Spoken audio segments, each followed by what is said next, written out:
Hello, today's vid is on the very sad news of the 5 British soldiers who were killed in Afghanistan, and also the sad Fort Hood shootings.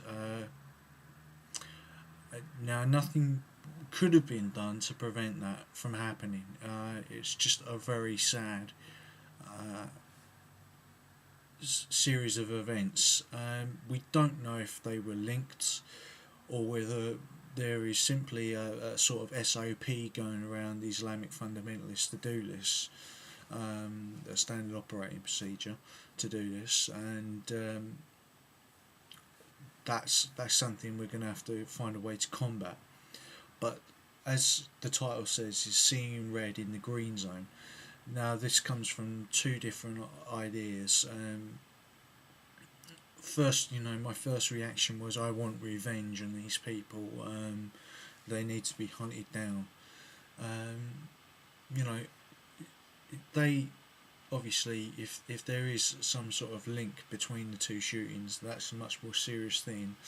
Or even then, the two shootings are separate events. Um, you can't really ever trust somebody who has access to firearms, who's been trained with firearms. Um, they might have the policeman might simply have been under stress. Maybe his family was threatened by the Taliban, and because of the conventions of war, we can't threaten the families of Taliban operatives, or maybe we could with Al Qaeda because they're literally partisans and they're not protected under the Geneva Convention. They're a network of terrorists. Um, I don't want to say that we should threaten innocent people's lives because obviously members of the Bin Laden family even may not have known what he was doing, but I think that's very doubtful. I mean, Bin Laden's got $45 billion of income coming in a year. That must be coming from the family business of construction and oil refineries and other things from the Bin Laden family, as well as probably the drugs trade. Um,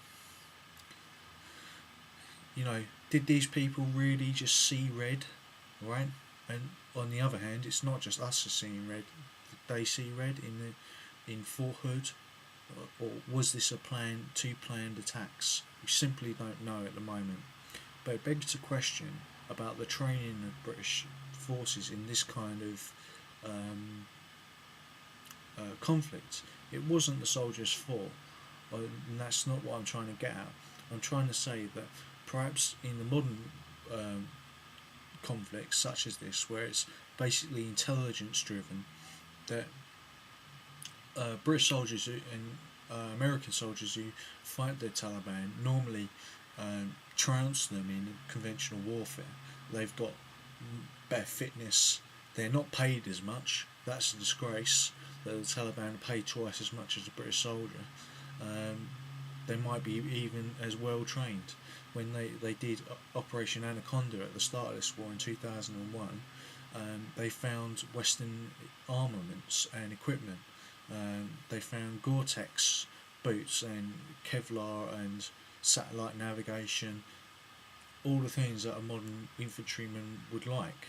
Now, there's a lot of questions about the equipment that the troops should have. I personally think the British should have heavy armour like the Danish, the Germans and the Canadians have done in Afghanistan, but we are a much more special forces orientated army of light infantry in Afghanistan, so we can go up into the mountains unsupported by armour and supported by aircraft and artillery.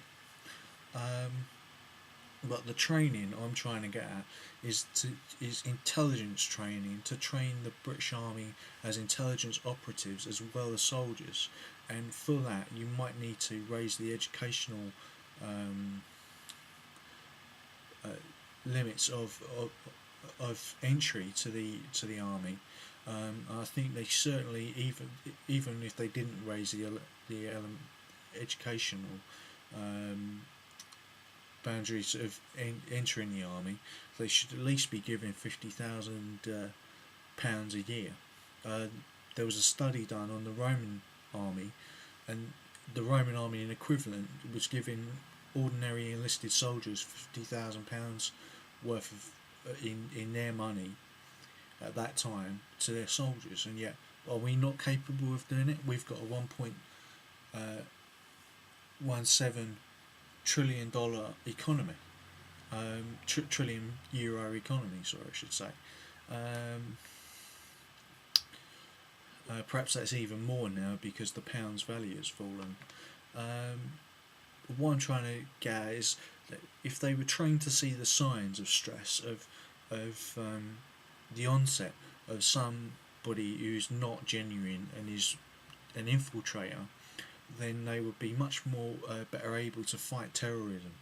And I think that's what we're getting at. We're not fighting simply a standing army. We're fighting some very devious people. Some people have been to the West, have lived among us without being noticed, and then they've gone away and they fought as foot soldiers, yeah, with the Taliban and with the AK-47s and the RPGs, but they're still trained as terrorist operatives, and that's a key point. That's a key difference. The British soldier is trained to go and find and destroy his enemy. He's designed to build things and build up the infrastructure. So he's got two skills. He's got one more skill than the terrorist operatives he's fighting, but in that he can build things rather than just destroy. But he needs the other skill of being able to see the how people act, whether there's the onset of some violence, really to be trained as an intelligence operative.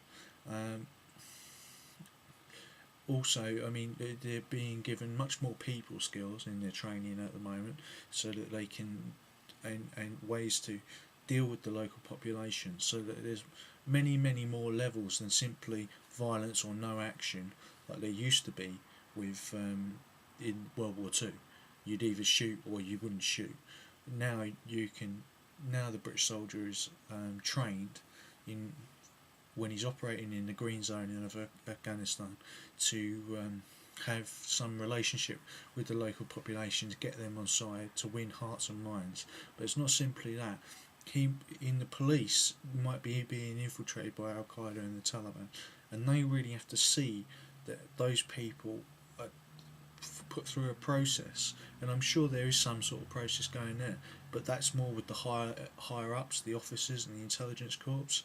Really, this sort of training should be widened to all British soldiers, from the infantryman who's called a Tom all the way up to the generals, themselves.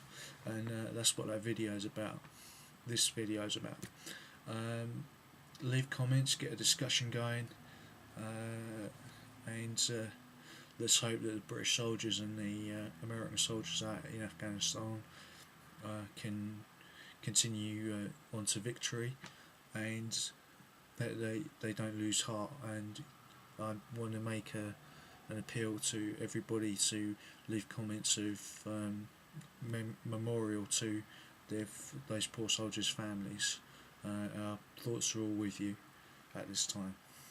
Thank you. Bye.